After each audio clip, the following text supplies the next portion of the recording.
Carretera del regreso, que sea de doble vía para ir y que haya vuelta para volver a la ida. Carretera del regreso, que sea de doble vía para ir y que haya vuelta para volver a la ida. Que de ida y vuelta tenga. Abrazo de bienvenida.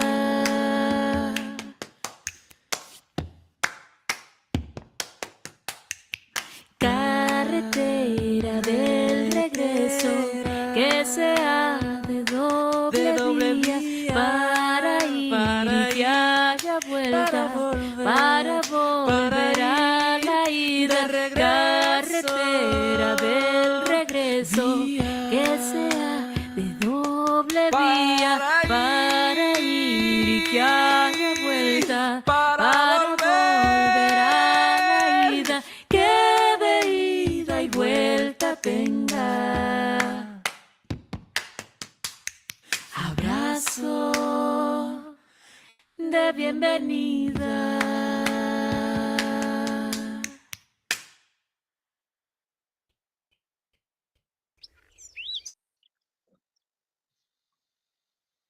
Muy buenas tardes para todas y todos, ¿cómo están? Es un gusto encontrarnos nuevamente en el segundo módulo de la huerta escolar como modelo pedagógico. Hoy vamos a estar abordando las categorías para problematizar la didáctica en la modalidad rural.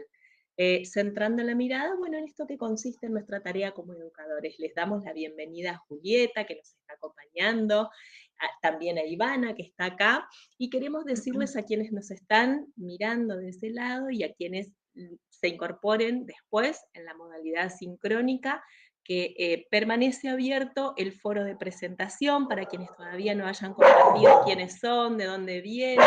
Bueno, acá estamos en una casa que tiene perro y está dándole la bienvenida a alguien que anda por ahí afuera.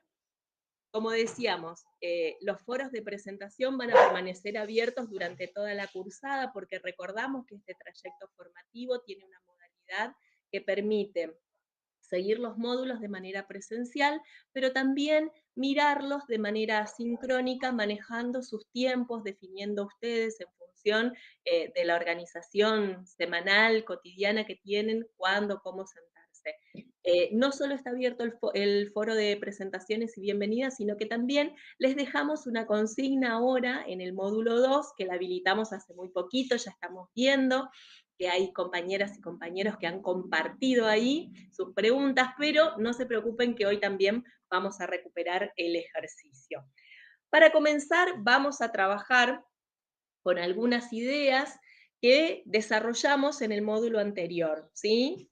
¿Se acuerdan que estuvimos trabajando en el módulo pasado estuvimos trabajando, bueno, cómo fue esta gramática de los sistemas educativos nacionales que le dio determinada forma a las escuelas, pensándolas como en su capacidad, en su posibilidad de producir y reproducir saberes, un currículum, pero también la manera particular en que comenzaron a funcionar y que después cuando se ampliaron y aparece la modalidad rural, esta modalidad va a estar fuertemente impregnada por lo que denominamos la institución única.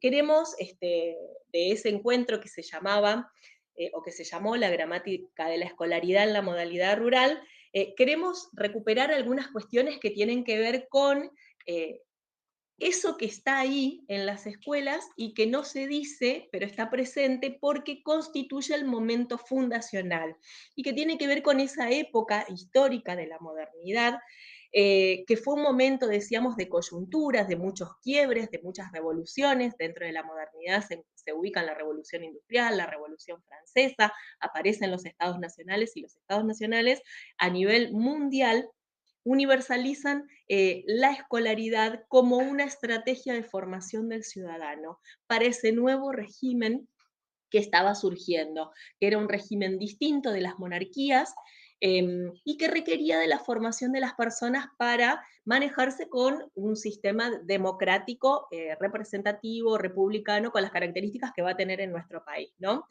En este marco, como decíamos, la educación primaria se va a aprobar en nuestro país con la ley, bajo la ley 1420, y va a tener las características de ser obligatoria. Es curioso porque cuando hablamos de educación obligatoria parece que son los niños y niñas los que están obligados, pero desde sus inicios la obligatoriedad es una categoría que involucra a docentes, al Estado y a las familias. En realidad la obligatoriedad es como una responsabilidad que asumimos los adultos de confiar en la escolaridad, en el paso de ese niño, esa niña, de ese adolescente por la escolaridad, como un modo de fortalecer eh, un, saberes, grandes habilidades que tienen que ver con la lectura, la escritura, la escucha, el habla. También la escuela en nuestro país, además de ser obligatoria, es laica, es gratuita y se constituye en una muy buena estrategia para homogeneizar las identidades nacionales, ¿sí? Recordemos que en la época en que aparece la escuela en Argentina, más o menos, perdón, que se aprueba la ley 1420, más o menos en 1884, 1885, ya habían comenzado como proyectos las oleadas migratorias. La primera oleada migratoria se va a dar a fines del siglo, la segunda gran oleada migratoria se va a dar ni bien inicia el siglo XIX. Como dispositivo decíamos que la escolaridad va a extender esta idea de uniformizar la población, una población que se reconoce con múltiples identidades étnicas, culturales, lingüísticas, y lo va a hacer a través de adoptar algunas estrategias como por ejemplo el uso del guardapolvo, ¿sí? Para que no queden señas ni huellas de la pertenencia o social o la ocupación, entre otras. También esa escuela se va a organizar de manera graduada, es decir, un grado seguido de otro, entonces hoy decimos, bueno, la primaria está conformada por primero, segundo, tercero y así hasta llegar al séptimo grado, y cada grado organizado con el criterio de las edades. A cada niño con edades correspondía un grado. También ese proyecto escolarizador de la modernidad va a apoyarse en el encierro masivo de los niños a escala, niños y niñas encerrados de manera masiva para, como una estrategia de economía a la cual conformaban un grupo, por ejemplo, primer grado, se les asignaba un docente y en ese primer grado trabajaban ciertos contenidos y ejes del currículum. También, bueno, lo del aula para cada grado, conformando esta idea de escuela con monogrado, es la que después termina presentando tensiones y nos desafía cuando nos posicionamos en la modalidad rural, porque las escuelas en la modalidad rural no necesariamente tienen un grado para cada edad, ¿sí? Bueno, además de la progresión de contenidos, organizados en base a los saberes de la psicología evolutiva, que fue el paradigma dominante en ese momento, también la escolaridad va a apoyarse en el libro de texto, en la memorización, en la repetición, en el dictado, en la lección, como estrategias, como modelos, como formas de trabajar la enseñanza. Mafalda sintetiza muy bien la pregnancia del paradigma de la modernidad, sobre todo para pensar en las identidades de los docentes, ¿no? Y cómo nuestras identidades quedaron muy vinculadas a este trabajo eh, puesto en primera persona, de una responsabilidad puesta en primera persona, que tenía que ver con una didáctica más de tipo conductista o más de tipo de enseñanza o pedagogía por objetivos, que estaba más vinculada al control de los cuerpos y también de los silencios y de las posibilidades de hablar, y que hicieron que la escuela tradicional sea reconocida por esta idea de introducir determinada cantidad de contenidos en un tiempo específico, buscando o persiguiendo el objetivo de que los niños repitan, aprendan, memoricen.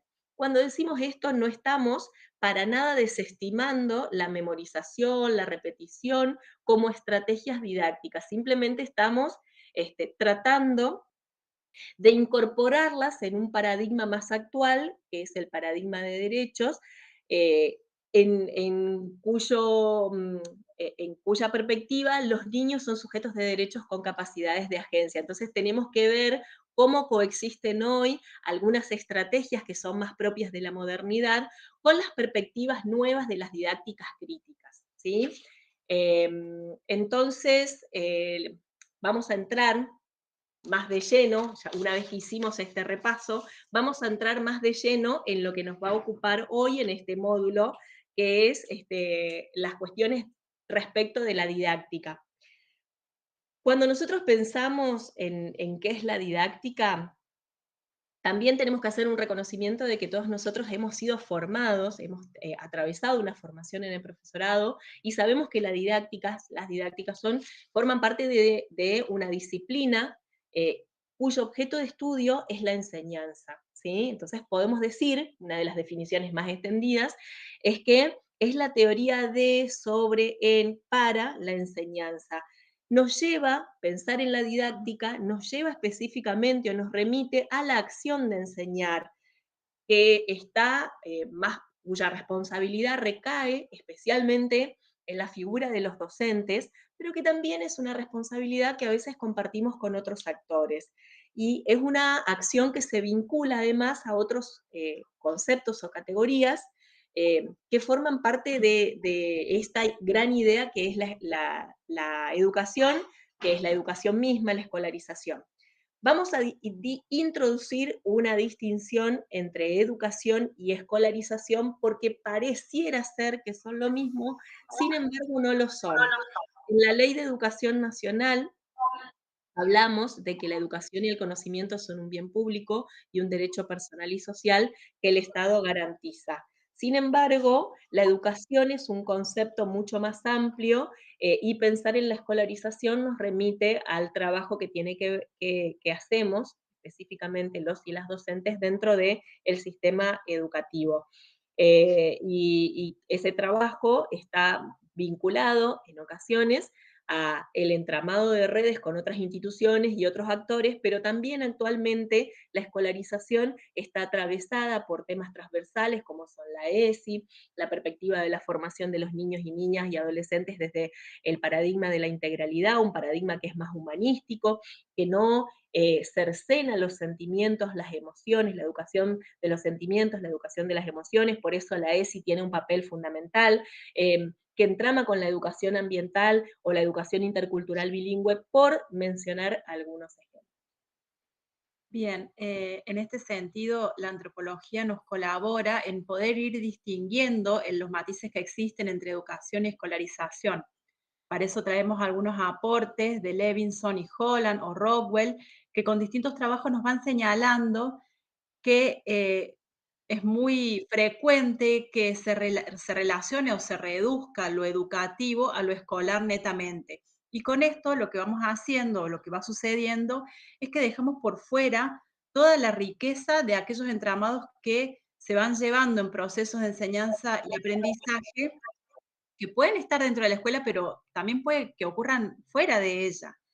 La educación abarca una serie de esfuerzos por parte de más personas que solo los docentes para que estas nuevas generaciones puedan desplegar competencias. Entonces, de la educación participamos como comunidad en la totalidad, no solamente docentes y familias.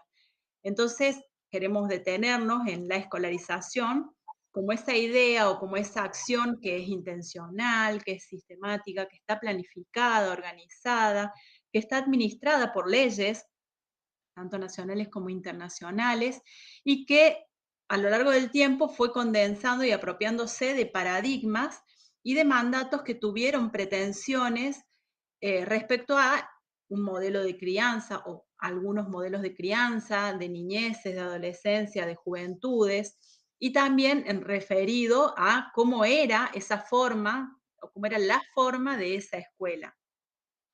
Henry define la educación como un proceso polifásico y polifónico.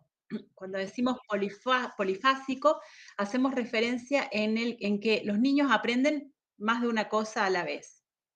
Para traer algún ejemplo de esto, si hablamos de la huerta, cuando los niños van a la huerta eh, y trabajan en ella, preparan la tierra, aprenden no solo a poder escribir conceptos, ideas, referencias sobre el mundo natural, sobre las ciencias naturales, sino que también pueden hacer distinción de, por ejemplo, aspectos organizativos, de trabajo en equipo, de división de tareas, o cuestiones que tengan que ver con roles, con hábitos de higiene, con poder observar algunos cambios que suceden, y así poder traer también incluso al ámbito escolar saberes que vienen desde la casa, desde prácticas que se pueden realizar en la casa y que los niños traen, y que además todo esto podemos decir que ocurre solamente si nosotros planificamos que la enseñanza vaya orientada por todos estos aprendizajes. Así como decimos que es polifásica, dijimos, es polifónica, porque en ella se reúnen diferentes voces que van conformando las arquitecturas escolares, que, bueno, nos tienen como principales responsables a los docentes, a las docentes, pero tenemos que ser conscientes de que no estamos solos en esa tarea y que hay otros actores que intervienen en el momento de pensar qué vamos a enseñar y por qué vamos a hacerlo. Entonces, para entrar de lleno en la teoría de la enseñanza, según Cristina Davini, la didáctica general tiene que ocuparse de resolver algunos desafíos que tienen que ver con la enseñanza y que son, por ejemplo, las problemáticas referidas a la formulación de proyectos de organizaciones de la escuela, aspectos que tienen que ver con la disciplina o las formas de comunicación producidas entre generaciones, de las cuales hoy no usamos el término disciplina, o no es común usarlo, sino más bien usamos como acuerdos de convivencia, códigos de convivencia, mediación escolar. Bueno, aspectos que tienen que ver con el Perdón, estudio. Ivana, Sí. o si usamos el término disciplina, lo hacemos para referirnos a las porciones de saberes más específicas, como por ejemplo el campo de las ciencias sociales, las ciencias naturales, el arte, ¿sí? Pero hoy la disciplina no tiene necesariamente la connotación que tuvo en la modernidad, a eso estamos haciendo referencia. Bien, entonces, otros aspectos que tienen que ver con el estudio y el desarrollo de la cuestión metodológica, o sea, métodos y técnicas de enseñanza, sistemas de evaluación, formación de docentes, ya sea inicial, de grado, continuo, posgrado, y el diseño del currículo en cuanto a trayectorias formativas. Entonces, podemos decir, digamos, como síntesis, que entendemos la didáctica como una disciplina teórica que se ocupa de estudiar la acción pedagógica, es decir, las prácticas de la enseñanza, y que tiene como misión poder describirlas, explicarlas, fundamentar y enunciar normas para la mejor resolución de los problemas que estas prácticas plantean a los profesores. Traemos esta definición de Camilloni porque nos gusta, porque creemos que confluencia varias ideas. Bueno, desde sus orígenes la didáctica ha tenido una dimensión normativa que se apoya básicamente en tres fuentes sustantivas. Por un lado, los valores y las concepciones pedagógicas, el conocimiento disponible que brindan las investigaciones y las prácticas concretas. A partir de estos tres pilares, la didáctica fue generando un saber comprometido con las prácticas de enseñanza que valora el papel activo y reflexivo de los docentes en la definición de sus prácticas pedagógicas. Pero bueno, la didáctica no solo produce un discurso que contiene enunciados normativos, sino que también va incorporando proposiciones que describen y que van explicando su objeto. Esto ocurre cuando logramos que la teoría dé cuenta de partes constitutivas de la enseñanza. Y con ese espíritu de ir encontrando los enlaces y vínculos entre las teorías y las prácticas en las que nos hemos ido formando, es que les compartimos ahora para que ustedes, a medida que se les vaya ocurriendo, nos puedan escribir en el chat de YouTube alguna respuesta en relación a estas tres, que son las preguntas que compartimos en el foro, ¿sí? Porque es un ejercicio para pensar cómo es que enseñamos, es decir, estamos hablando de que venimos diciendo que la didáctica tiene que ver con aquello que se constituye en nuestra tarea, y cuando pensamos en nuestra tarea fundamentalmente estamos pensando en el enseñar. Entonces, viene bien, resulta pertinente preguntarnos no solo cómo enseñamos, sino dónde es que aprendimos o aprendemos a enseñar así, dando, asentándonos en la posición de que no aprendimos de una vez y para siempre a enseñar, sino que el contexto, las condiciones de la interacción, los vínculos, nuestra propia historia personal, nos va invitando y nos va desafiando o nos va exigiendo, nos va tensionando a repensar nuestro rol como enseñantes, y también pensar en las figuras que nos formaron y habitan el docente que soy actualmente. Generalmente, cuando hacemos esta pregunta, uno tiende a buscar la referencia en otros docentes, como nos han compartido en el foro algunas Ujú. compañeras que tienen sus hermanas, que son docentes, y en cuya historia, trayectoria y prácticas docentes se han espejado, o también en su papá, en su mamá. Fíjense cómo las figuras que nos están aportando al oficio de enseñar son variadas. En lo personal, cuando pienso cuáles son las influencias que tengo respecto de mi formación, hay figuras que provienen del campo de la educación, de la didáctica, de las ciencias de la educación, y hay otras que absolutamente no son de ese campo. Y les cuento, yo siempre digo que una gran referente para posicionarme a mí misma como educadora es mi abuela. Mi abuela era una persona que solo hizo primer grado, se crió en la época de la forestal, pero era una persona que con poco hacía de todo, es decir, se paraba siempre desde el lugar de la posibilidad, no se paraba en la carencia, sino que se pensaba a sí misma como una persona capaz de hacer y transformar su realidad.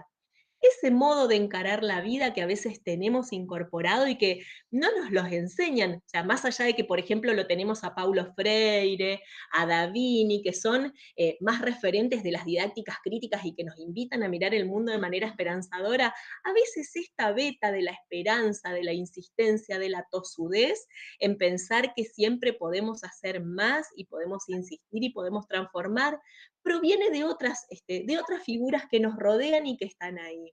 Entonces, invitamos a que en la medida en que a ustedes se les vayan ocurriendo respuestas a estas preguntas, nos la vayan compartiendo.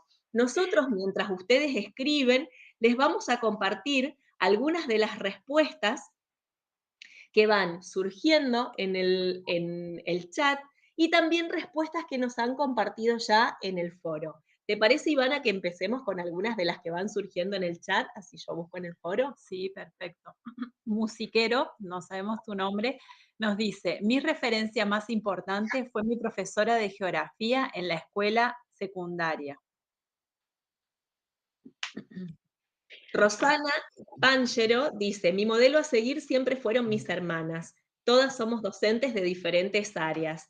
Ellas me proporcionaron diferentes formas para enseñar, que es una tarea difícil hoy en día, pero con la colaboración de mis pares se vuelve más sencilla. Esto lo compartió en el foro de la plataforma. También queremos preguntarles si han tenido posibilidad de recorrer la plataforma, si están familiarizados. Queremos decirles que estamos a disposición de ustedes por si surgen algunas cuestiones en los que podemos colaborar. Camila Bargueto comparte, considero que se enseña utilizando múltiples métodos que van variando de acuerdo a los alumnos que tenemos. Algunos métodos son buenos para algunos estudiantes y otros para otros, y así. Cada curso, cada estudiante es un mundo y todos muy variados. Algunos son más fáciles, otros no tanto. Aprendí a enseñar en el día a día, con la experiencia, tomando ejemplos de compañeros que hacía un tiempo estaban en las escuelas, observando, escuchando qué es lo que mejor les funcionaban. Eso nos comparte Camila Bargueto, que creo que está también hoy. Diana también, Eh, perdón, dígale. ¿no? Diana también escribía en el foro, en la plataforma, que enseña en conjunto, me gustó mucho esta mirada y es interesante ver dónde pone el foco uno en lo que enseñamos, que en la mayoría de las respuestas el foco está puesto en el afuera, en el contexto. Yo enseño según el grado o el curso en el que esté dando clase, por cómo es el contexto o a la escuela en la que voy, porque hay docentes que trabajan en varias escuelas y haciendo esta reflexión en el foro, se dan cuenta o descubren que enseñan distinto o diferente según a la escuela donde vayan. Y está muy bueno para repensar esto que, ¿cómo tengo que enseñar? Si yo soy la misma docente, ¿por qué enseño diferente? ¿Cuáles son estos condicionantes que hacen que yo tome una actitud u otra cada vez que me planto adelante de un curso? También le agradecemos a Diana que participaba, nos decía que trabaja en conjunto, en equipo, en una escuela y todo lo debaten, lo ponen sobre la mesa de discusión y entonces se siente apoyada y respaldada por la institución a la que pertenece, que eso también está fantástico, ¿no? Sí, totalmente. Janina nos dice, enseño desde la pedagogía de la felicidad y tomando a Freire como referente, formando estudiantes felices y seguros de sí mismos y proporcionando una adecuada guía en la preparación para la vida, teniendo como principio reforzar lo positivo a través de una orientación práctica en elementos cognitivos, emocionales y corporales, que previenen de esta manera la violencia en las escuelas y aportan bienestar a toda una comunidad. Para ello es importante partir siempre del conjunto de conocimientos que el niño y su entorno incorporan a la escuela, partiendo de situaciones basadas en problemáticas que estimulen la curiosidad, el interés por investigar, debatir, confrontar, etc. Es importante cómo en las distintas respuestas que estamos leyendo desde el foro de presentación y las que ustedes están compartiendo acá en el vivo, ya van emergiendo algunos criterios a tener en cuenta para la configuración de esas estrategias didácticas. Es decir, nosotros no necesariamente pensamos en el contenido cerrado cuando elegimos una vía, un método, un modelo para enseñar y aprender. Y a lo largo de este módulo vamos a ir recuperando aspectos que ustedes compartieron en el foro y otros que vamos a ir desarrollando. Indistintamente, los y las invitamos a leer las respuestas de sus compañeros en el foro, a interactuar, a hacerse preguntas o a establecer algún punto de coincidencia con alguna perspectiva o estrategia que ustedes vienen implementando y que sienten que constituye una buena práctica pedagógica. Está muy bueno esto de preguntarse y plantearse el cómo enseñamos, porque si yo enseño como me lo enseñó alguien que aprendió de un docente de hace muchos años atrás, de pronto esta enseñanza está descontextualizada. Entonces, hacerse esta pregunta constantemente es muy válido y muy poderoso a la hora de diseñar mis estrategias y de buscar los recursos didácticos con los cuales yo voy a afrontar cada situación, porque las realidades son distintas, la historia que nos está atravesando es diferente, entonces yo creo que esta pregunta debe estar en todo el accionar de un docente, en todas las instituciones y en todos los momentos que se sienta a diseñar una clase. María Gabriela Pico dice, aprendo día a día con mis alumnos y docentes rurales de los cuales preparamos la secuencia. Luego cada uno adapta las actividades a su grupo de alumnos. María del Huerto nos dice, cuando me recibí tenía claro que quería trabajar en ruralidad y así fue. Desde el año 2000 que trabajo en escuela primaria rural. Primer ejemplo, mi madre, maestra rural. Luego, la experiencia diaria. Bueno, vamos a ir avanzando para entramar lo que viene a continuación, que tiene que ver con las estrategias didácticas. En este módulo nos vamos a empapar de aquello que hacemos a diario los docentes, aquellas decisiones que tomamos y que pueden ser a veces decisiones más o menos conscientes. Bueno, ahí en la pantalla habíamos recuperado, antes de pasar a las estrategias didácticas, habíamos recuperado del curso del año pasado expresiones de compañeros y compañeras que nos compartían cómo enseñaban, de dónde habían aprendido, y nos parecía muy importante porque fíjense que hay compañeras que dicen esto, ¿no? Que mencionan esto de la formación en las escuelas comunes, eh, y cómo a partir de esa formación, la adaptación a la experiencia rural, a pesar de que ella había vivido y se había criado en el campo, le significó un desafío cognitivo, un desafío laboral, que lo pudo resolver eh, apoyándose en las infancias, en las familias, en el trabajo con otros. Hay otras compañeras que comparten de sus experiencias previas en las escuelas primarias rurales y cómo esa experiencia fue recuperada luego para pensar su propio rol.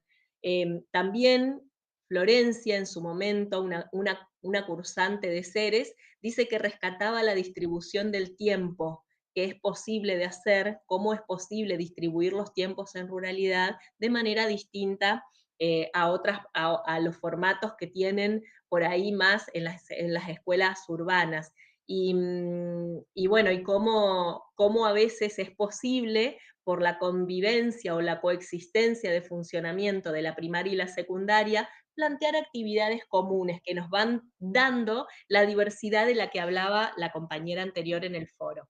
Ahora vamos a hablar, ahora sí, vayamos de lleno a lo que vinimos hoy en el módulo, a pensar cuáles son esas estrategias, es decir, esas decisiones que tomamos que, como dijimos, pueden ser más o menos conscientes. A veces tomamos decisiones teniendo en cuenta modelos de docentes que internalizamos. Julieta recién decía, si tenemos internalizado el modelo de docente que yo tuve en la primaria, la verdad es que yo si tendría que trabajar como mi docente de primaria, no sería la persona que soy, ¿no? Y el otro día pensaba que esta era una docente que nunca nos abrazó, por ejemplo, no nos abrazaba. Leíamos mucho, escribíamos mucho con la señora Griselda, pero nunca nos dio un abrazo, nos dio un beso, y eso me distingue a mí porque yo en la actualidad, cada vez que tengo posibilidad de salir al territorio y encontrarme con niños y niñas de escuelas de rueda, por ejemplo, me dejo abrazar.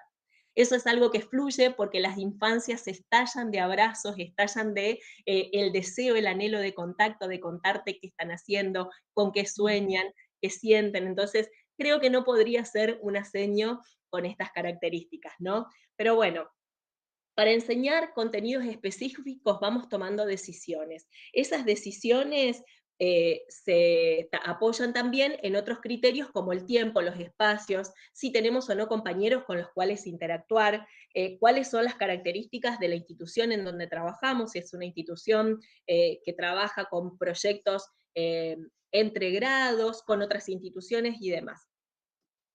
Para pensar un poquito en la modalidad rural, nosotros nos ponemos un poco en la piel de dos educadoras, dos investigadoras mexicanas que miraron la modalidad de multigrado, así se le llama en México, de las escuelas rurales. Elsie Rockwell y Valeria Reboledo hicieron una investigación en el 2018 y nos plantean algunos rasgos que tiene la escuela multigrado y que a nosotros nos pareció interesante tomar, sobre todo para establecer algunos puntos de acuerdo con las escuelas de modalidad rural de las cuales nosotros provenimos o que conocemos, y otros puntos de disidencia.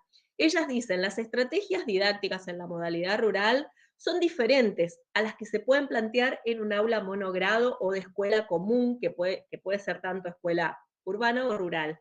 ¿Por qué son diferentes? Por esto mismo que ustedes decían hoy y por otras características que vamos a ir viendo, ¿sí? Pero, por ejemplo, a veces no tenemos un compañero o compañera con la cual interactuar o planificar. Entonces ya hay una distinción ahí. Promueven la diversidad y simultaneidad de aprendizajes, corriendo el foco de la edad. Mientras que en el aula monogrado de las escuelas urbanas uno piensa actividades para el primer grado que tienen 6 años, en general los niños de primer grado, en la modalidad rural este foco no está al menos no está tan presente. una misma estrategia que puede ser la de, no sé, lectura, escritura, laboratorio, tiene una complejidad en la cual abordamos la misma estrategia, pero adaptando al trabajo y a las posibilidades que ya vienen haciendo otros niños que están en grados superiores. Y además, las estrategias en la modalidad, las estrategias didácticas en el multigrado, en el plurigrado, en la sección múltiple, que son algunos de los nombres con los que se denomina, promueven la colaboración, la cooperación, el hacer y el resolver juntos, pero no lo mismo. Para la agenda clásica de la didáctica, ¿por qué ponemos sobre la mesa todas estas características?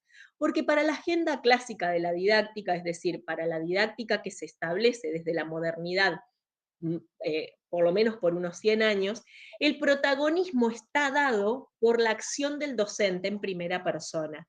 Y hablamos en presente porque la escuela moderna no se diluyó.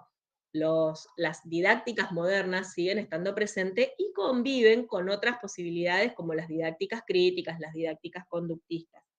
El docente para la modernidad o para esta agenda clásica era el responsable de la transmisión de los contenidos.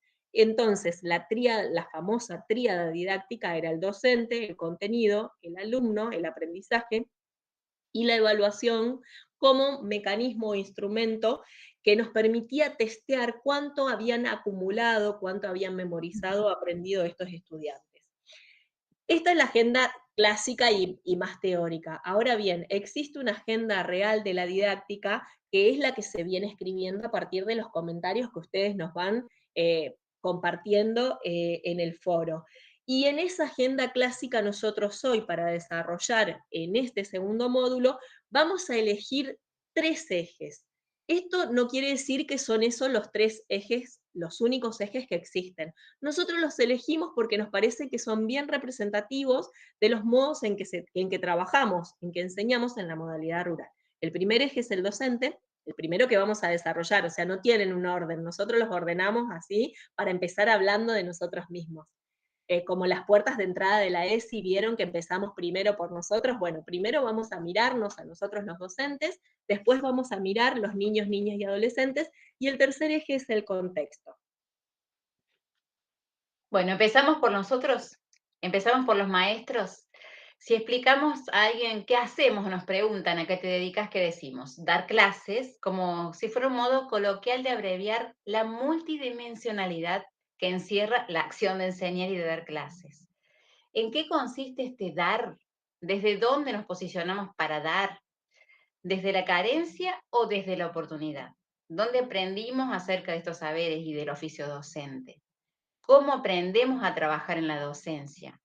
Dar clases requiere de una arquitectura particular en la que alterna el currículum, el manejo de los tiempos, las secuencias y la repetición de actividades y la elaboración de materiales, entre otros tantos factores que tenemos que tener en cuenta a la hora de organizar nuestra clase. Antes de zambullirnos en esta acción específica de dar clase, queremos recuperar la noción de saberes pedagógicos por defecto, que serían aquellos que tenemos y que se juegan cuando trabajamos en la docencia. Sabes por defecto, como la categoría que distingue Flavia Terici, y nos ayuda a pensar en aquello que adoptamos sin estudiar, que es el producto de la naturalización o que reproducimos porque lo aprendimos en la escolaridad primaria, como lo hablábamos antes, o en el secundario, es este saber pedagógico que apoya el funcionamiento estándar del sistema.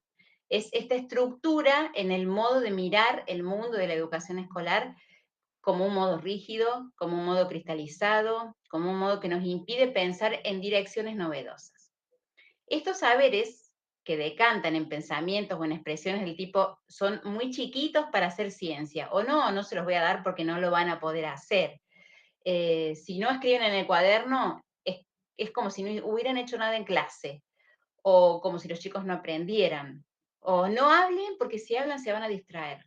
Todas estas frases hechas que repetimos y que también las repetimos como modelos, son pequeños ejemplos de las interpretaciones erróneas y descontextualizadas que tenemos. Vamos a enfocarnos, para no irnos de tema, en el dar, que es donar una porción de, en este caso, saberes, entablando diálogos en los que la palabra crece a partir de acciones docentes que autorizan y habilitan que hacen crecer, este acto que es generoso en el que damos, se juega un fundamento respecto a qué entendemos por el currículum, cómo vivimos y traducimos, quiénes hacen el currículum. Pueden ir también compartiéndonos en el chat lo que ustedes piensan, lo que consideran sobre el currículum. Anímense a escribir y anímense a participar porque de eso se trata este taller. Los maestros somos los responsables de transmitir estos saberes socialmente relevantes y quizás estamos más familiarizados con la idea de que el currículum es algo externo a nosotros. Sin embargo, cada vez que preparamos la clase, cada vez que ponemos el foco en la enseñanza, en lo que vamos a dar, estamos pensando sin darnos cuenta en el currículum. Estamos creando y recreando las propuestas que ya están en el currículum. Es como si fuera el pensamiento en el aula. No se puede ver ni se toca, pero gravita, está entre nosotros. Los docentes tenemos la posibilidad, a través de él, del currículum y de las estrategias didácticas, que son las que estamos abordando en este taller, de enunciar, de comunicar, de habilitar, de dar lugar, de hacer escuchar las voces de nosotros y de los otros, ya sean de los estudiantes, también, ¿por qué no?, de las familias y los habitantes de los espacios sociales en la modalidad rural también, todos quienes conforman este contexto educativo. Vamos a compartirles a continuación algunos criterios que colaboran en esta planificación de estrategias didácticas para la huerta escolar y en la modalidad rural, teniendo en cuenta este eje que es el de los maestros, como para que ustedes no sientan en este momento que es toda teoría la que estamos trabajando, pero es teoría que la podemos poner en práctica y lo vamos a ir demostrando y ustedes van a poder darse cuenta que se puede aplicar, que podemos accionar y que este currículo que parece tan abstracto es real, es concreto y que lo tenemos.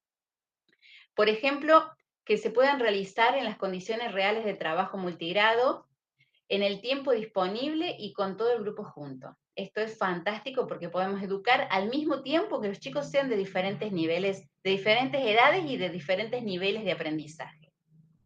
Que se aprovechen los saberes previos de los maestros. ¿Qué sabemos sobre hacer huerta? Como decía una de las docentes en el chat, yo aprendí de mi papá a hacer huerta. A lo mejor no sabemos nada, pero sí sabemos cómo se puede enseñar. Entonces recordemos que la huerta es un dispositivo a partir del cual podemos producir saberes, cultura y no exclusivamente producir alimentos, que es un espacio en el que gravitan aspectos materiales y simbólicos de la enseñanza y aprendizaje, en el que podemos concebirnos también como aprendices, tener en cuenta lo que nos pueden aportar los otros. Hay también muchos organismos que pueden colaborar en el desarrollo de la huerta, como INTA, como las familias, como los abuelos, como los dueños de las estancias donde están nuestros alumnos, los dueños de los campos. También se pueden utilizar los materiales concretos que son fáciles, obviamente, de obtener y económicos, como las semillas que brinda el Grupo Pro Huerta, hacer huerta en macetas si no tenemos espacio, trabajar en cajones frutales, en tarros, se puede reciclar, reutilizar, reducir. No hay excusa para no hacer la huerta, porque si no tenemos el espacio físico grande, lo podemos realizar en estos elementos que son más pequeños. Cada familia también puede colaborar con nosotros en la realización de la huerta y facilitarnos a lo mejor algunos de estos elementos si la escuela no cuenta con ellos. También el docente puede hacer variantes gradualmente más complejas. Por ejemplo, pensar en todos los eslabones de la producción, desde la preparación y la elección del suelo, como las formas de siembra, el ciclado de los nutrientes, los análisis del proceso productivo, las prácticas de la cosecha, agregarle un valor a todo lo que se realiza. Si tenemos, por ejemplo, alguien con un tractor, si tenemos un terreno grande, cerquita de la escuela y hay algún productor cerca que nos puede facilitar su tractor y traerlo y que los chicos vean cómo se trabaja la tierra, cómo se abre la tierra, ¿por qué no llamarlo? Si después de producir en la huerta podemos con la materia prima concretar algún alimento, por ejemplo, hacer conservas y tenemos abuelas que se dediquen a eso o algún familiar de algún alumno relacionado con alguna venta de conservas, ¿por qué no? Trabajar también con ellos y hacerlos parte del proyecto de huerta.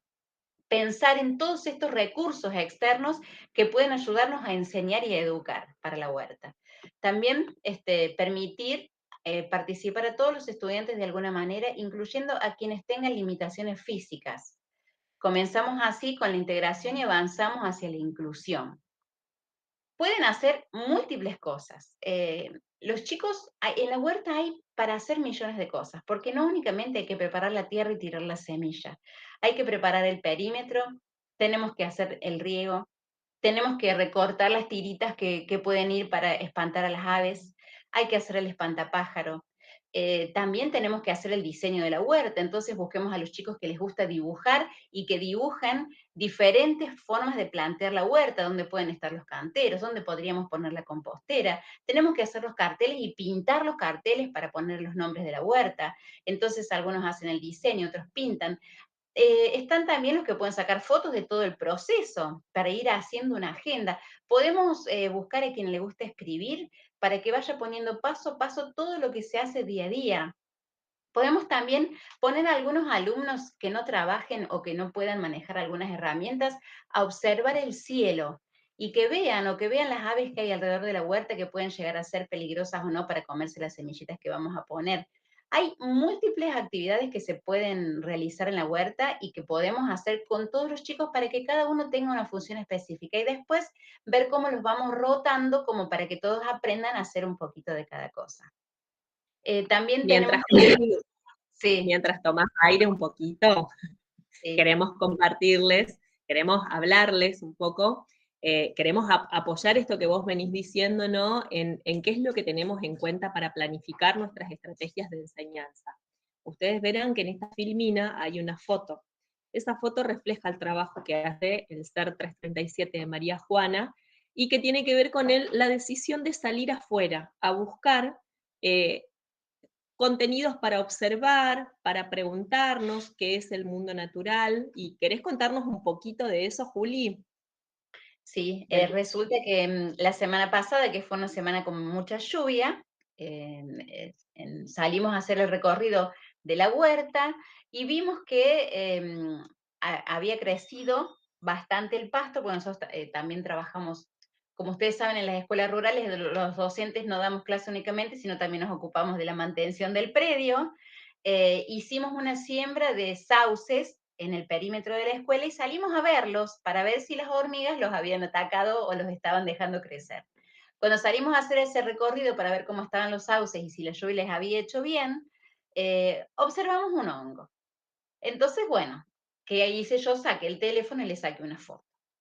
Mire, señor, que acá hay otro. Y mire, vamos a ver si hay más. Y nos cruzamos al frente de la escuela, tenemos un monte de eucaliptus que alberga las ruinas de una estación de ferrocarril. Y bueno, salimos a recorrer, habremos estado caminando media hora y logramos captar algunas de esas imágenes que ven ustedes, aproximadamente 12 o 13 especies diferentes de hongos. Imagínense que los chicos vimos uno, vimos dos, vimos tres, vimos 10, estaban fascinados, qué seño, qué son, cómo son, por qué salen. Bueno, surgieron millones de preguntas y ahí empezamos a construir una clase que no estaba planificada, que no tenía la estructura previa, pero que sí después la pudimos llevar a una planificación y la pudimos desarrollar en clase. Esta actividad generó, observando y mirando a nuestro alrededor, generó ahora un trabajo que lo vamos a terminar creo que en un mes, porque se abre un abanico de posibilidades para estudiar el reino fungi, para ver cómo interviene en nuestra vida, si el hongo es sinónimo de veneno o no, si puede haber remedios que sean a base de los hongos. Y bueno, con esta simple actividad surgen una múltiple cantidad de clases para dar y para hacer, para investigar, para hacer estadística, para trabajar todas las materias, como lo decimos nosotros siempre, a través de la huerta se puede trabajar con todas las asignaturas y con todos los contenidos. Es un pequeño ejemplo que no voy a seguir charlando porque si no se nos va la hora, chicas. Pero habilitar a la mirada. Estos chicos que de pronto no pueden manejar herramientas o no pueden hacer nada, y usted dice, yo tengo 30, ¿cómo voy a trabajar con 30 chicos en una huerta? Hay trabajo para 30 o más personas en una huerta porque todos los días tenemos cosas para hacer. Este trabajo colectivo va a ir reflejando también los avances de los chicos.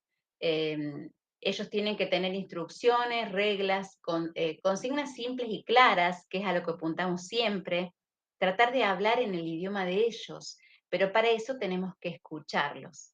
Tenemos que tomarnos el tiempo de escuchar a nuestros alumnos, conocernos y saber cuál es el que le gusta dibujar, el que le gusta tomar fotos. De pronto podemos hacer un juego de un programa de televisión improvisado, donde haya un periodista que vaya contando lo que estamos haciendo en la huerta hoy a la mañana.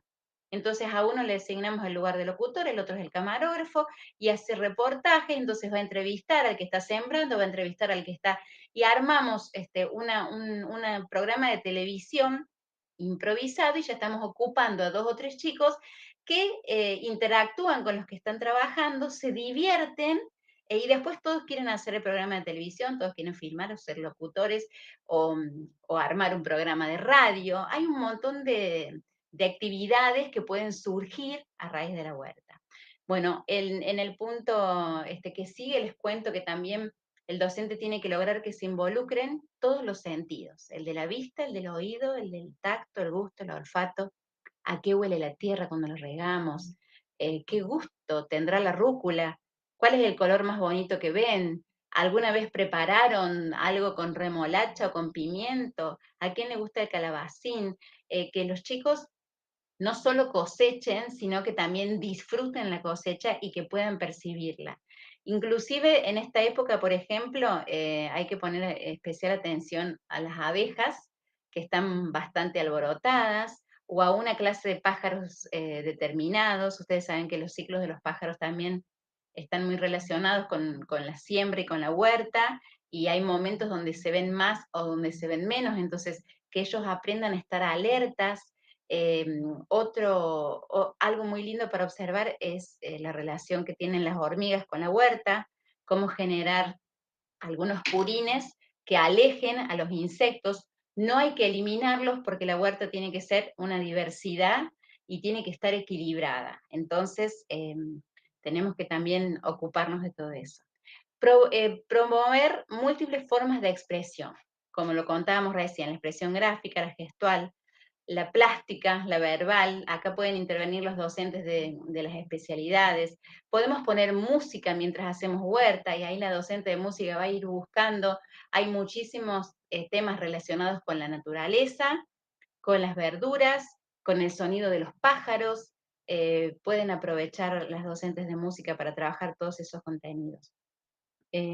Podemos hacer dramatizaciones, canciones, podemos de la tierra a la mesa, ver cómo vamos a hacer o cómo se pueden hacer preparados con lo que nosotros vayamos a cosechar en la tierra también. Bueno, tenemos temas de Pesetti, Ricardito no me come nada, o de León Gieco, alimentación.com. Podemos hacer carteles reutilizando también materiales, armar el espantapájaro, lo que decíamos recién.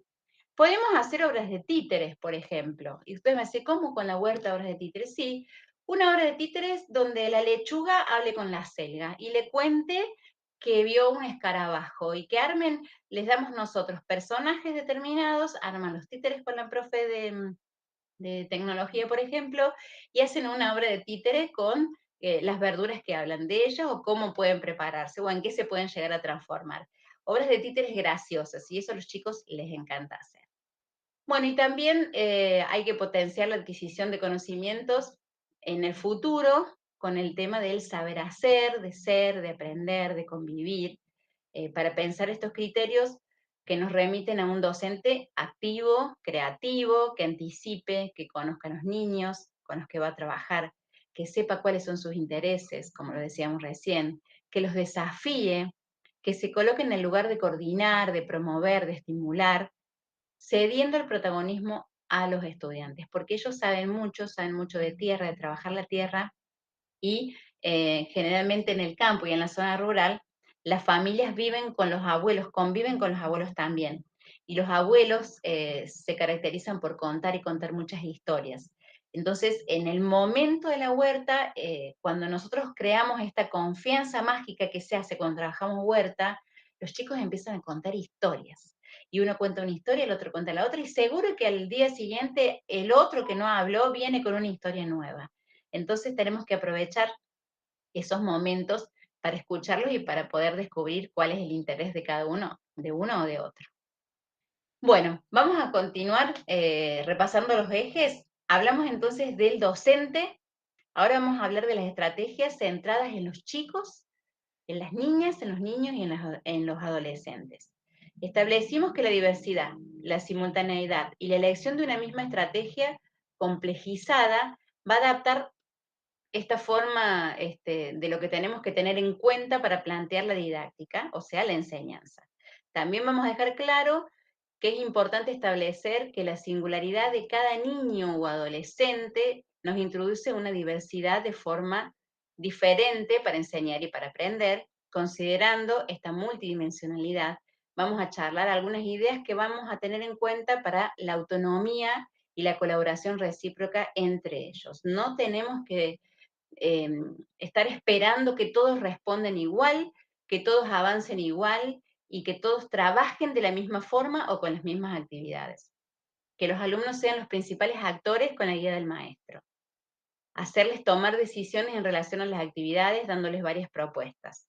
Por ejemplo, les planteamos a ellos la duda para que ellos se sientan que son los que forman y conforman la clase. Les podemos decir, bueno, tenemos que trabajar con el calendario de siembra. ¿Qué prefieren? ¿Quieren que lo escribamos en el pizarrón? ¿Quieren que hagamos una lámina entre todos? ¿Quieren que hagamos los dibujos de cada una de las cosas que hay que sembrar? ¿O lo escribimos en las computadoras? ¿O lo escribe cada uno en una carpeta? Entonces ellos eligen, y cuando ellos eligen, sienten que estamos haciendo lo que ellos quieren. Y esta estrategia es fantástica, darle muchas opciones. En realidad, el objetivo va a ser el mismo, anotar el calendario de siembra. Pero la forma de hacerlo la van a elegir ellos. Y a lo mejor hay 3 o 4 que prefieren hacer el afiche y otros lo quieren escribir en la carpeta. Pues, ¿por qué no que esté en el afiche y que esté en la carpeta? ¿Por qué no permitirnos que a la misma actividad se la haga de formas diferentes? Entonces van a estar felices por hacerla, todos van a tener el calendario de siembra y vamos a lograr que ellos disfruten de la actividad. Que sean actividades, bueno, que se disfruten, con componentes lúdicos, que son elementos que uno puede llevar y que a ellos les guste hacerlos. Esto no significa que tenemos que estar jugando todo el tiempo, sino que las clases tienen que ser divertidas, que sean significativas en los entornos reales de ellos, y que los chicos también puedan replicar lo que hacemos en la escuela, que lo puedan hacer en su casa. Que aprovechen los docentes los saberes previos de los alumnos, que saben y conocen muchísimo, sobre todo conocen mucho sobre los insectos. Los chicos que viven en escuela de campo saben diferenciar, por ejemplo, de una culebrita, que es una serpiente que no nos hace nada, o de los diferentes tipos de araña, porque están mucho tiempo en contacto con la naturaleza. Que puedan resolver con estrategias propias, incluso antes de conocer el concepto o el procedimiento, ellos lo pueden inducir. Entonces, les tenemos que dar la oportunidad de que ellos vayan descubriendo y vayan armando las respuestas. También que se puedan realizar muchas veces por cuenta propia, dentro o fuera del aula, esto de replicar la huerta en casa también. Que consideremos los momentos, los ritmos y los procesos del desarrollo particular de cada uno, entendiendo de que está bien si hay uno que se demora y que lo hace lento, ¿por qué no dejarlo que lo haga a su ritmo?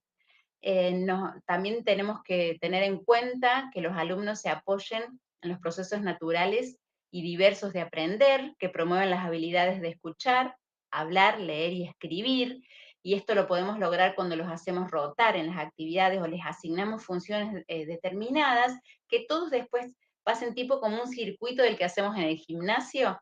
Bueno, hacer más o menos lo mismo en el trabajo de la huerta, y que quien estuvo escribiendo lo que se hizo, después otro día pase a hacer la práctica de la siembra, y que el que estuvo haciendo de locutor hablando, otro día sea el que escribe, bueno, que todos de a poquito vayan desarrollando las diferentes habilidades. Que también podamos promoverlo, estas habilidades de pensar, de razonar, de expresarse. Para eso les tenemos que plantear problemas, y ponernos en el lugar de que cómo hacemos y dónde hacemos, y tenemos que generar otro lugar más, otro espacio, o tenemos muchas hormigas, ¿qué podemos hacer?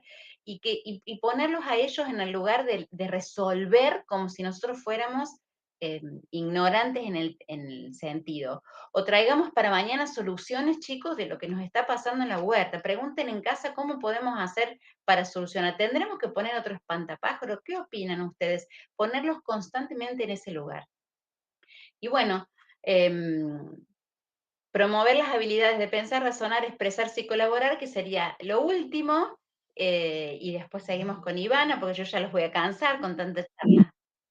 Nos quedamos pensando acá con Claudia que le sumaríamos también a los ejemplos que estabas dando vos, a esto Sí. de que por ahí ponerlo en consideración de ellos, y aunque haya diferencias o desacuerdos entre ellos, también lleva por ahí a la práctica de construir en consenso, de ponerse de acuerdo, de construir en un espacio de democracia. Por ahí podemos decir, bueno, que cada uno lo haga, el que quiere que lo haga en la carpeta, el que quiere lo haga en el afiche, o podemos decir, no, nos pongamos de acuerdo y tratemos de hacerlo de una sola forma y comprender lo que todo ese es el sistema democrático o la construcción de un consenso implica, ¿no? Como parte también de todas estas actividades. Bueno, el último eje que nosotras traemos en esta propuesta organizativa tiene que ver con, digamos, un eje que permite poder enredar, decimos, niños, niñas, docentes y el contexto, o como también nos gusta decir a nosotras, el territorio.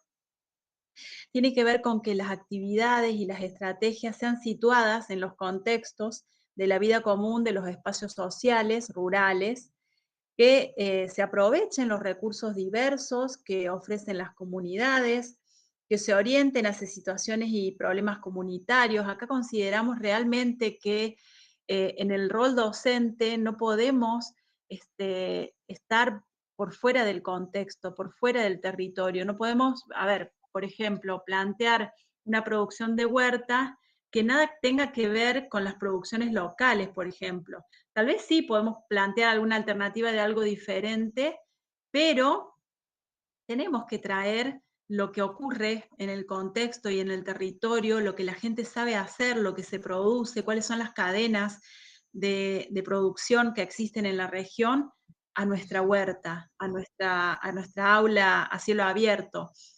Otras situaciones, por ejemplo, si en el territorio existen problemas de tenencia de tierra, problemas de disponibilidad de agua, no podemos desconocerlos a la hora de plantear una actividad como por ejemplo es la huerta o como pueden ser otras actividades relacionadas a producciones, a agregado de valor, porque estaríamos realmente... ¿Sí? Sí, hago un aporte de ejemplo también. En nuestra zona, por ejemplo, los apicultores tenían muchos problemas para la polinización y bueno, y para las abejas, porque se dejó de sembrar flores por los cultivos. Entonces, bueno, pensamos en la escuela, lo planteamos con la comuna local y se realizó también la siembra de flores cerquita de la escuela como para colaborar nosotros con los apicultores que estaban teniendo muchísimos problemas con las abejas en ese sentido, que es una forma también de relacionarnos. Y bueno, cuando nos relacionamos con los apicultores, vinieron a la escuela, hicieron una charla y ahí descubrimos también el mundo de las abejas y la producción de la miel. Pero eso sucede cuando estamos en contacto con el contexto y, como vos decís, Ivana, somos parte de esta problemática y tratamos de involucrar a los chicos en estas problemáticas reales que hay y ver qué solución se puede tener desde la escuela y compartiendo la problemática. Exacto. Por ejemplo, el tema del agua. Hay muchas comunidades que no tienen agua, sin embargo, la escuela siempre tiene agua. Entonces, no podemos plantear una huerta, un sistema de riego, la ocupación de ese recurso sin ponerlo a consideración de ese territorio y sin poner a consideración la problemática que existe, ¿no?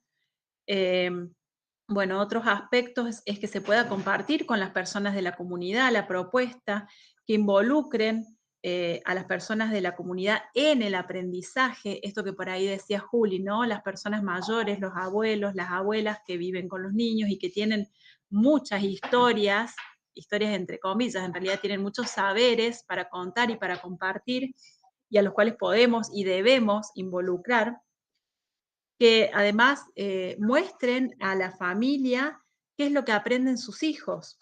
que contribuyan a fortalecer y potenciar la vida comunitaria.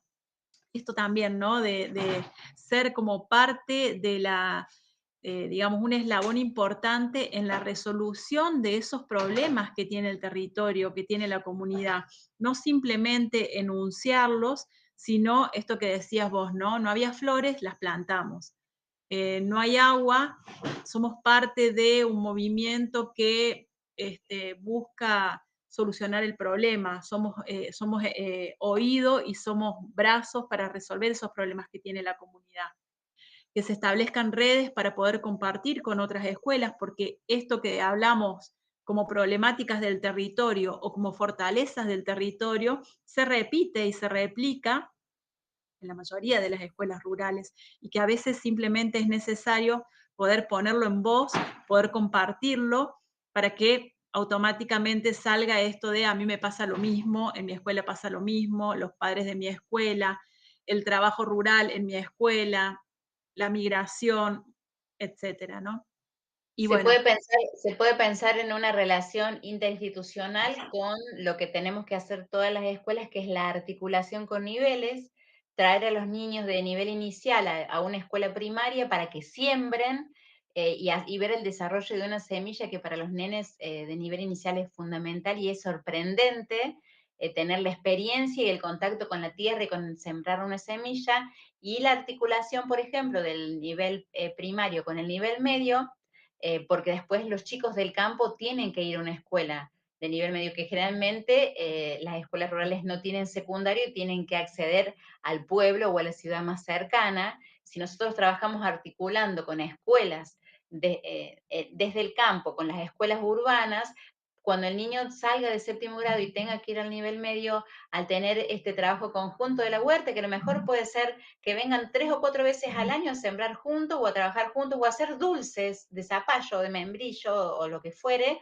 Entonces después en el proceso de articulación de niveles se puede utilizar también la huerta, por ejemplo. Y esto es un gran ensamble de instituciones. ujú. Sí, yo le agregaría a esta articulación de niveles, le agregaría la articulación en la región, la articulación regional, que de hecho sucede con Escuela que Rueda, por ejemplo, donde se articulan escuelas y donde traíamos en el curso anterior esto de el estar en soledad en la escuela rural, ¿no? Entonces, por ahí estas articulaciones entre niveles o entre escuelas de la región por un lado nos permite ver y darnos cuenta que no estamos en soledad, pero también el encuentro con el territorio y con la comunidad también nos permiten ver que no estamos en soledad. Y bueno, por último, el último punto que, bueno, estrategias que fortalezcan las identidades propias de los alumnos y que esto ocurre cuando, digamos, somos parte del territorio. Ocurre naturalmente, se da solo, digamos, en la medida que permitimos que la escuela se involucre con el territorio y que el territorio sea parte de lo que ocurre dentro de la escuela, la identidad fluye. Sí. Plantear una propuesta formativa con, con centro en la huerta escolar como modelo pedagógico, entendiendo que modelo es aquella propuesta que nosotros nos representamos en pequeño de algo que queremos que se proyecte y que se vaya trabajando en términos de proceso, es movilizador. Porque, como dijimos en un inicio, nos invita a corrernos del eje de que en la escuela, en la huerta, perdón, vamos a producir algo concreto. En este curso estamos haciendo el esfuerzo no solo por centrarnos en los aspectos productivos, sino también en visibilizar aquellos aspectos que no son tangibles, que son simbólicos y que remiten a las transformaciones que son las que después le van dando dinámica al territorio. Cuando escuchaba los ejemplos de las compañeras o cuando leemos en el chat a una docente que dice que mira o que tiene como referente a su par, a su padre, o no solo se quedan en las prácticas, entendemos el potencial que la escuela tiene en tanto reproductora de saberes y de cultura, pero también transformadora. ¿Por qué? porque estas herramientas que nosotros proponemos, porque confiamos que en la huerta es un gran aula a cielo abierto, esta metáfora nos parece muy, muy llena de sentidos y de significados, ¿no? Es un aula a cielo abierto porque estamos enseñando y aprendiendo todo el tiempo en la huerta. Si ustedes repasan lo que fuimos trabajando hasta acá, aprendemos los docentes, y no porque nos han enseñado a hacer huertas, sino porque nos damos cuenta que en una práctica como la huerta o en otras como la de, no sé, lombricultura, laboratorio, se ponen en juego habilidades que están ahí a la espera de ser descubiertas. Y no necesariamente tenemos que tener grandes extensiones de tierra, sino que lo importante es plantearnos un modelo para enseñar y para aprender. Y en este sentido nos involucramos plenamente como docentes. Empezamos por los docentes porque estamos convencidos como dirección y nosotras también como docentes que es fundamental empezar por lo que nos pasa a nosotros mismos a veces con estos temas, ¿no? En términos de que nos sentimos o habilitados o nos sentimos absolutamente desprovistos de elementos como para encarar una actividad, ¿sí? Es importante entender que estos tres ejes que nosotros, o poder pensar que estos tres ejes son ejes que nosotros seleccionamos, pero que puede haber otros que ustedes estén pensando y que son necesarios a la hora de pensar estas decisiones que tomamos. Sin embargo, los elegimos porque venimos teniendo una preocupación como dirección, venimos teniendo una preocupación también como docentes.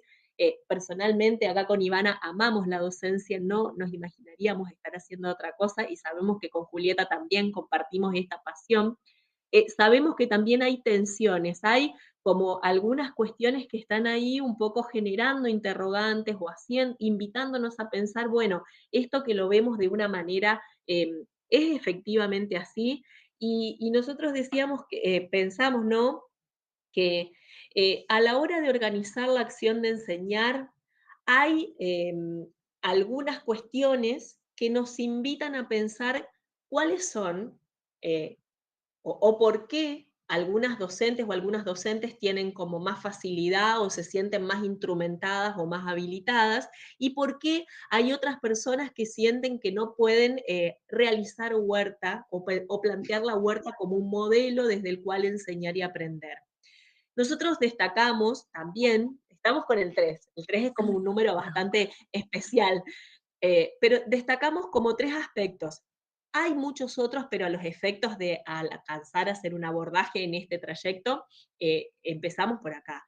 Por un lado, la biografía escolar previa, ¿no? Nuestra historia, nuestra trayectoria, nuestro paso por el sistema educativo que nos puede, o la vida misma, como decía una compañera, todo lo que sé y aprendí de huerta lo aprendí de mi papá, o por haber ido a la escuela, es decir, todo lo que hemos vivido en términos de seres humanos también va con nosotros. No es que los docentes nos escindimos de la vida anterior, sino que somos docentes con toda esa historia que tenemos. Y es una historia a partir de la cual resignificamos nuestra labor. Y también no solo la biografía escolar previa, sino los saberes pedagógicos por defecto. Es decir, aquellas cuestiones que tenemos internalizadas que generalmente son automáticas, que nos a partir de las cuales son saberes, a partir de los cuales damos respuestas automáticas y que son una puerta de entrada a preguntarnos en qué momento de nuestra biografía escolar incorporamos ese saber pedagógico. Miren, les vamos a dar otro ejemplo. Entendemos que en el aula estamos aprendiendo cuando hay silencio. Toda nuestra escolaridad, el silencio era como una condición sine qua non para que el aprendizaje suceda. Es como que o sea, si había ruido, el aprendizaje se iba.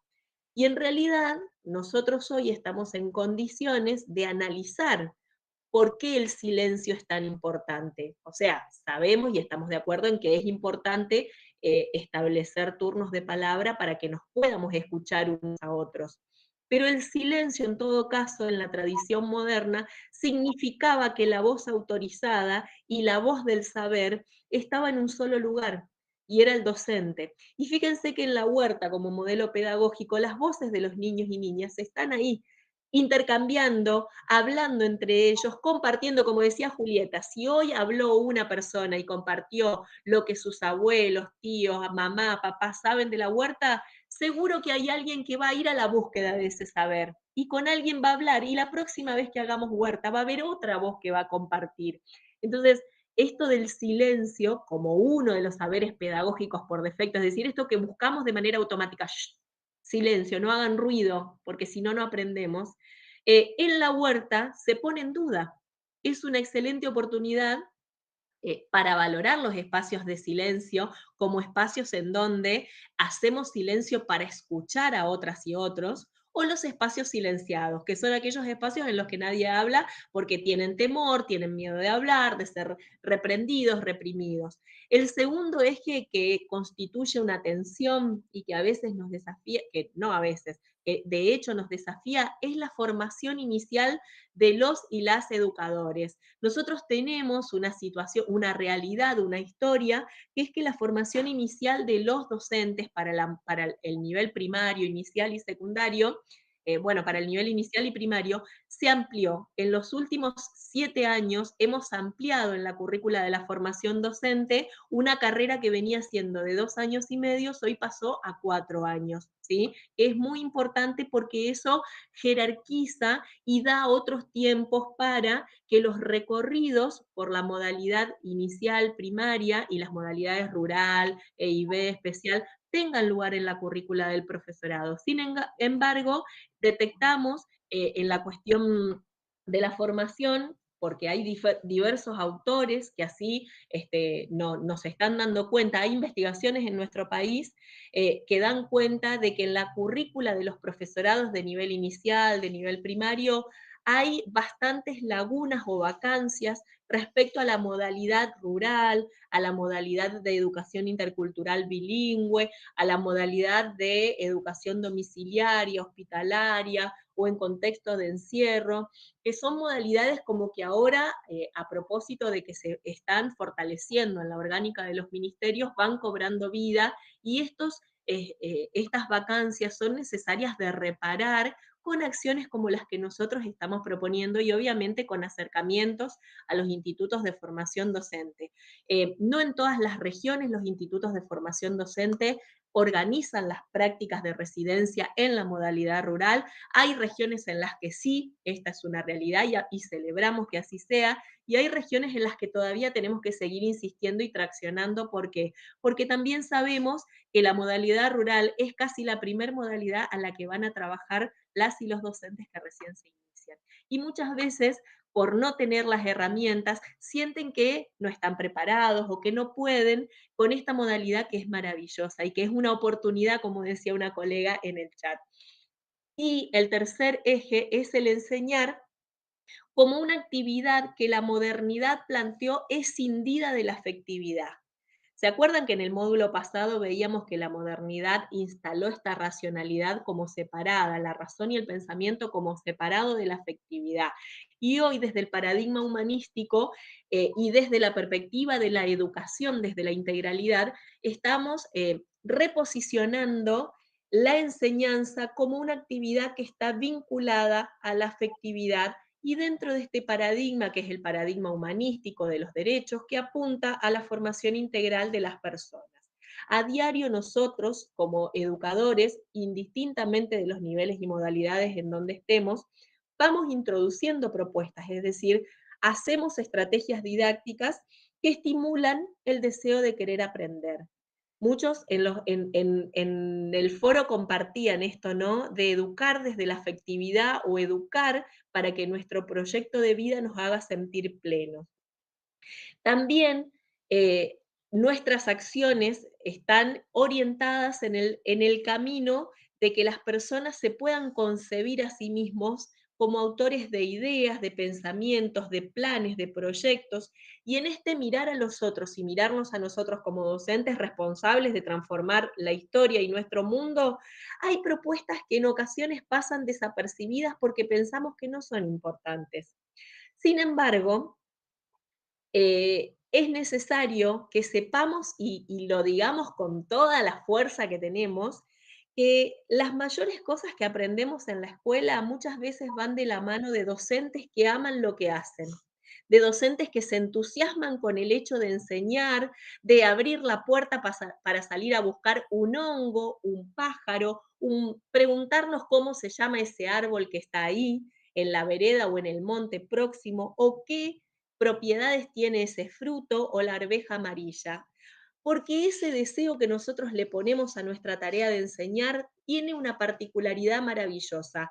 Ahí nosotros hemos tomado a Marcelo Rocha, que es un psicoanalista que habla mucho de la educación, porque dice que el psicoanálisis, desde esta categoría del deseo, tiene mucho que aportar a la educación. El deseo se contagia. Si nosotros como sujetos deseantes somos capaces de mostrarnos entusiasmados por lo que hacemos y nos emociona el hecho de estar parados ante un amanecer glorioso, un himno cantado a viva voz o bailado también, porque muchas veces las infancias nos sorprenden con esa espontaneidad, el deseo tiene efectos contagiosos y habilita también a los niños y a las niñas a saber que pueden compartir aquello que sienten y desean. Y eso no se debe a un atributo cerebral, es un atributo humano. Somos sujetos y personas deseantes. Vamos por la vida cargados de amor. Hoy les decía, las infancias están estallando de abrazos, de risas, perdón, de un hola, seño, ¿cómo estás? Y es increíble porque sin conocerte, van por la vida regalando cariño. Y a veces nosotros llegamos a una vida adulta en la que queremos establecer límites. Bueno, la escuela a diario nos recuerda que todas esas caritas felices y llenas de sonrisas son lo que necesitamos para entender el potencial transformador y esperanzador de la educación. En tal sentido, nosotras apostamos por el enseñar y por didácticas puestas en función de la felicidad, como decían las compañeras, y de reconocer las oportunidades que generamos a diario.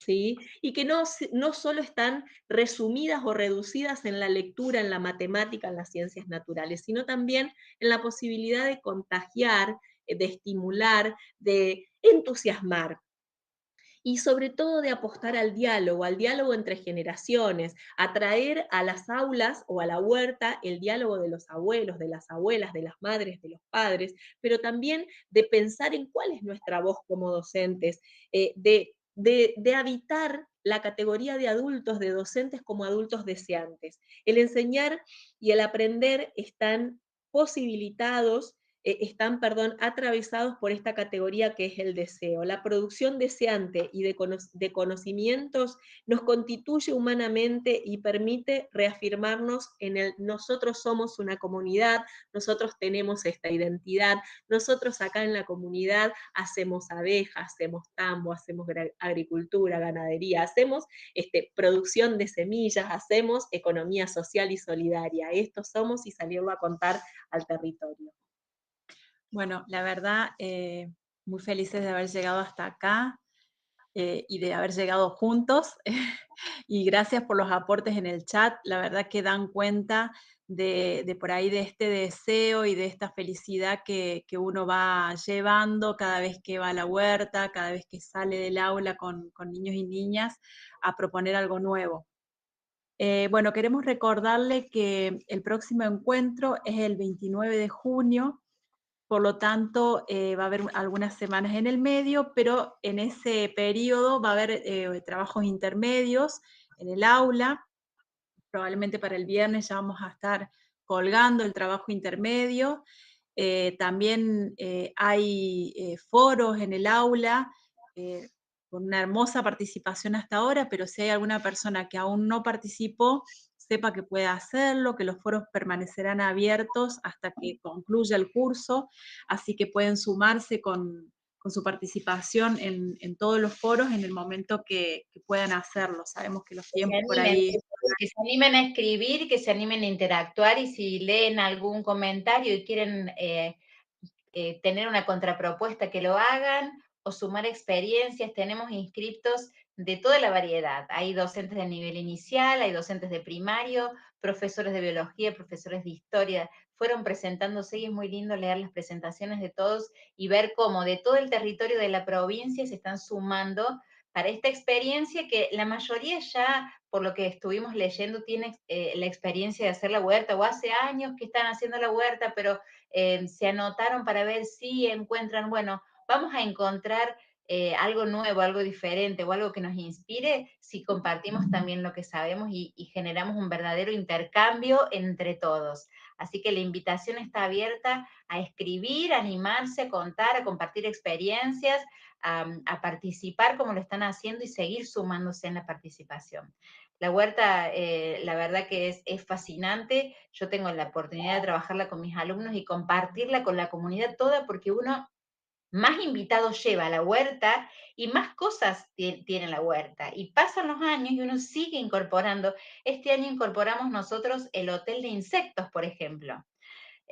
Porque yo antes me enojaba mucho con las hormigas, o me enojaba mucho con los insectos que me atacaban la lechuga o la serie, y resulta que ahora construimos hasta un hotel para insectos, porque descubrimos que si nosotros tenemos refugio en el invierno, van a venir las maripositas, que son las que se van a comer a los depredadores de la lechuga. Entonces tenemos que hacer que todo el circuito de la cadena esté presente en nuestra huerta. Antes queríamos eliminar por ejemplo, a las arañas, y ahora queremos las arañas porque el picaflor, con la tela de la araña, hace su nidito. Entonces, y así fuimos aprendiendo y descubriendo todo esto a través del trabajo práctico en la huerta, y les puedo asegurar que es una transformación de todos, de toda la comunidad completa, y de los chicos también, porque esta relación que se tiene con la naturaleza les enseña a valorar la vida, a respetar la vida, a ser protectores de nuestro medio ambiente, que es lo que más nosotros queremos enseñar. Así que bueno, felices por poder compartir todo esto con ustedes y tratando de darle los lineamientos y el soporte que uno necesita teórico y que es fundamental para tener bien claro cuál es el modelo a seguir y cuál es la didáctica que vamos a utilizar. Bueno, y entonces ahora sí, para ir despidiéndonos, vamos a compartir un videíto. No queríamos irnos así y dejarlos con todo esto tan lindo, sino que queremos dejarlos con más.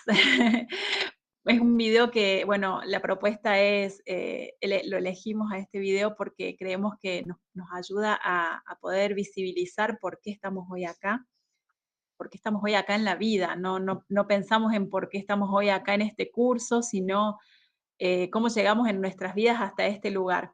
Y bueno, como decíamos, ¿no? Marcados por docentes o por personas que nos enseñaron y que somos hoy lo que somos un poco por esas personas que soñaron en esa educación para esos niños de aquel momento, y hoy nosotros en ese lugar también soñando y pensando desde la posibilidad, desde el habilitar, desde los potenciales, para las generaciones con las que nosotros hoy estamos compartiendo la escolaridad.